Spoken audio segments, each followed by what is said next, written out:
Studio wheel 5 જિલ્લાની સફર પૂરી કરી અને હવે ગાંધીનગર આવ્યું છે. ગાંધીનગર આવવાનું મુખ્ય કારણ કે રાજ્ય સરકાર થકી આજે બજેટ જાહેર કરવામાં આવ્યું છે અને એનું પણ સાક્ષી છે એ સ્ટુડિયો વ્હીલ બનવા જઈ રહ્યું છે. નમસ્કાર, હું છું ઉમંગ રાવલ અને આજે અમારી સાથે છે જ્યારે બજેટ રજૂ થયું છે ત્યારે ભારતીય જનતા પાર્ટીના મુખ્ય પ્રવક્તા ડોક્ટર અનિલભાઈ પટેલ.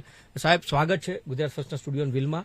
આજે સાહેબ એક બજેટ છે માનનીય નાણામંત્રી છે કનુભાઈ પટેલ થકી, માફ કરશો કનુભાઈ દેસાઈ થકી રજૂ કરવામાં આવ્યું છે.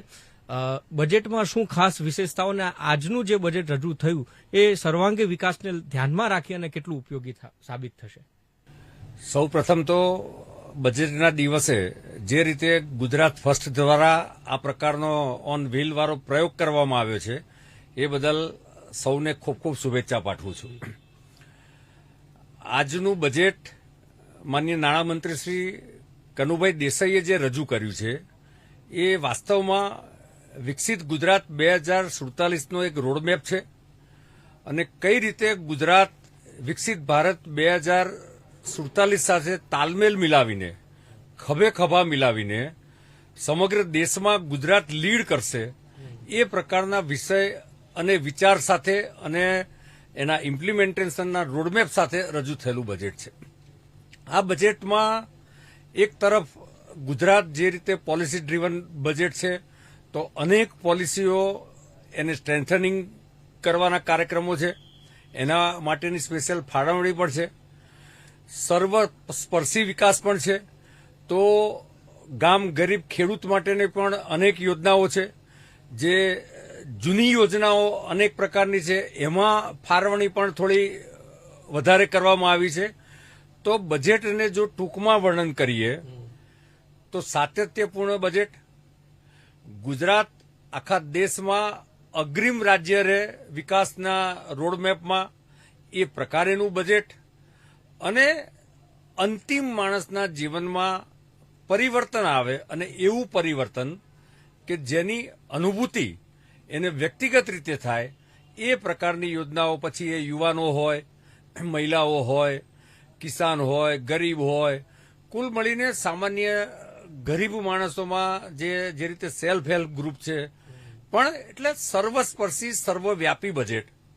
સૌથી વિશેષ આ બજેટની જે છે એ ભૌગોલિક રીતે પણ આખા ગુજરાતનો એક સમતોલ વિકાસ થાય એ પ્રકારનું બજેટ છે.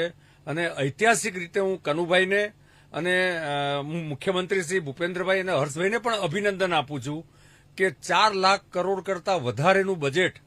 આમ જોવા જાવ તો ભૌગોલિક રીતે અને વસ્તીની ગણતરીએ ગુજરાત તો ખૂબ અગ્રતા ક્રમે નથી, છતાં પણ આ બજેટ 4 લાખ કરોડનું બજેટ એટલે આવનારા સમયમાં ગુજરાતમાં infrastructure, education, health services, social infrastructure જે કહેવાય એમાં ખૂબ ઝડપથી ગતિ કરતું અને જનજનની જરૂરિયાત પૂરું કરતું આ બજેટ છે. સાહેબ, મુખ્યત્વે સરકાર ભાર આપતી હોય છે કે યુવાનોને રોજગારી, હેલ્થની બાબત અને એજ્યુકેશન. તો આ જે બજેટ છે એમાં આ 3 બાબતોને કેવી રીતે સાંકળી લેવામાં આવી છે? જો ભારતીય જનતા પાર્ટીના દરેક બજેટ, પછી નરેન્દ્રભાઈનું કેન્દ્રનું બજેટ હોય કે ગુજરાતનું ભૂપેન્દ્રભાઈના નેતૃત્વમાં સરકારનું બજેટ હોય, એ હર રમેશ સોશિયલ ઇન્ફ્રાસ્ટ્રક્ચરને સૌથી વધારે ધ્યાન આપે છે. અને આપે જે રીતે કહ્યું એ પ્રમાણે આરોગ્ય, શિક્ષણ અને રોજગારી બજેટના દરેક પાસાનો જો તમે વિચાર કરો તો જે રીતે સરકારનું ઇન્ફ્રાસ્ટ્રક્ચરમાં રોકાણ છે, ખાસ કરીને લોજિસ્ટિક પોલિસી, હોલિસ્ટિક પોલિસી અને યાત્રાધામના વિકાસ, આ બધા જુદા જુદા જે આયામો છે કે જેના કારણે સરકારનું, રાજ્ય સરકારનું ઇન્ફ્રાસ્ટ્રક્ચરમાં રોકાણ થાય. પણ રાજ્ય સરકારનું જો 1 રૂપિયો રોકાણ થાય તો પ્રાઇવેટ સેક્ટરનું એની સાથે 3 થી 4 ગણું રોકાણ થતું હોય છે. અને જો 3 થી 4 ગણું એટલે કુલ મળીને 4 થી 5 ગણું રોકાણ થાય તો રોજગારીનું જનરેશન જે છે યુવાનો માટે એ સૌથી સારું હોય. ગુજરાત એ પોલિસી ડ્રીવન સ્ટેટની સાથે સાથે લગભગ 100 કરતાં પણ વધારે યુનિવર્સિટી છે અને સ્પેસિફિક સબ્જેક્ટ સાથે જેને જે પ્રકારનું શિક્ષણ લેવું છે એ પ્રકારની યુનિવર્સિટી છે. સ્કિલ ડેવલપમેન્ટ માટે પણ સ્પેશિયલ ફાળવણી થઈ છે.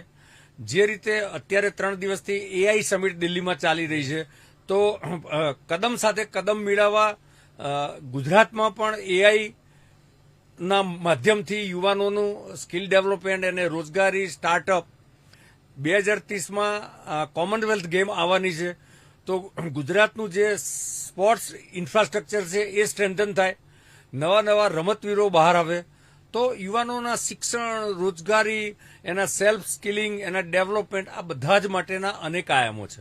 આરોગ્યનું તો હું ડોક્ટર છું એટલે આપણે સ્પષ્ટ રીતે કહું કે જે રીતે મેડિકલ એજ્યુકેશનની સંખ્યા સીટોની, એમબીબીએસની, પીજીની સીટો વધે, જે રીતે અલગ અલગ જગ્યાએ હેલ્થ ઇન્ફ્રાસ્ટ્રક્ચર મજબૂત થાય, જૂના જે હેલ્થના સ્ટ્રક્ચર છે એ સ્ટ્રેન્થન થાય, સાથે સાથે અમદાવાદમાં ખાસ કરીને કિડની ઇન્સ્ટિટ્યૂટ હોય, યુએન મહેતા ઇન્સ્ટિટ્યૂટ હોય કે સિવિલ હોસ્પિટલ હોય, એક પ્રકારની એ વ્યવસ્થાઓ ઊભી થઈ રહી છે કે જેમાં એક વ્યક્તિને, જેમ મેડિસિટી હોય, એક વ્યક્તિને એક જ જગ્યાએ બધા પ્રકારની સારવાર મળે, સારી સારવાર મળે, સસ્તી સારવાર મળે, એટલે ક્વોલિટેટિવ અને ચીપ સારવાર મળે, સાથે સાથે જે પ્રધાનમંત્રી જન આરોગ્ય જે કેન્દ્રો છે દવાઓના, એમાં પણ સસ્તી દવાઓ પણ મળે. તો એક ગરીબને એના જીવનમાં આવતી મુશ્કેલીમાં પછી પીએમની અનેક યોજનાઓ છે, અને ગુજરાતમાં તો 10 લાખ સુધીની યોજનાઓ છે, જે ભારે રોગ બધા છે, જુદા જુદા હૃદયના, કિડનીના, મગજના, એમાં પણ કોઈ એક વ્યક્તિને પોતાના ખિસ્સામાંથી ખર્ચ ના કરવો પડે, અને એના ફેમિલીને પણ 10 લાખ સુધીનો ઇન્સ્યોરન્સ. તમે વિશ્વની સૌથી મોટી આ આરોગ્ય યોજના, જેમાં ગુજરાત સરકાર એ 10 લાખ રૂપિયાનું એક કવર આપી રહી છે. તો શિક્ષણ, આરોગ્ય, રોજગારી, આમ બધા આયામમાં આ બજેટ લોકોની આકાંક્ષાઓ અને મહત્વાકાંક્ષાઓ પણ પૂર્ણ કરવાનું બજેટ છે. ચોક્કસથી ધન્યવાદ સાહેબ, આજે અમારી સાથે ચર્ચા કરવા બદલ. એટલે કેન્દ્ર સરકાર પછી ગુજરાત રાજ્ય સરકારે આજે જ્યારે બજેટ રજૂ કર્યું છે, સર્વાંગી વિકાસને ધ્યાનમાં રાખી અને રોજગારી, એજ્યુકેશન, હેલ્થ ઉપર ચોક્કસથી ભાર મૂક્યો છે, અને આવનારા સમયમાં લગભગ આજથી 3 કે 4 વર્ષ પહેલા પણ જીડીપી ગ્રોથમાં જે રાજ્યે પોતાનું યોગદાન દેશમાં જે આપ્યું છે, એમાં એવોર્ડ પણ છે ગુજરાત રાજ્ય મેળવી ચૂક્યું છે, અને એ જ રીતે ગ્રોથમાં, જીડીપી ગ્રોથમાં પણ ગુજરાત છે હર હંમેશા આગળ રહે એવું સર્વાંગી વિકાસ આજે રાજ્ય સરકાર થકી રજૂ કરવામાં આવ્યું છે. નમસ્કાર.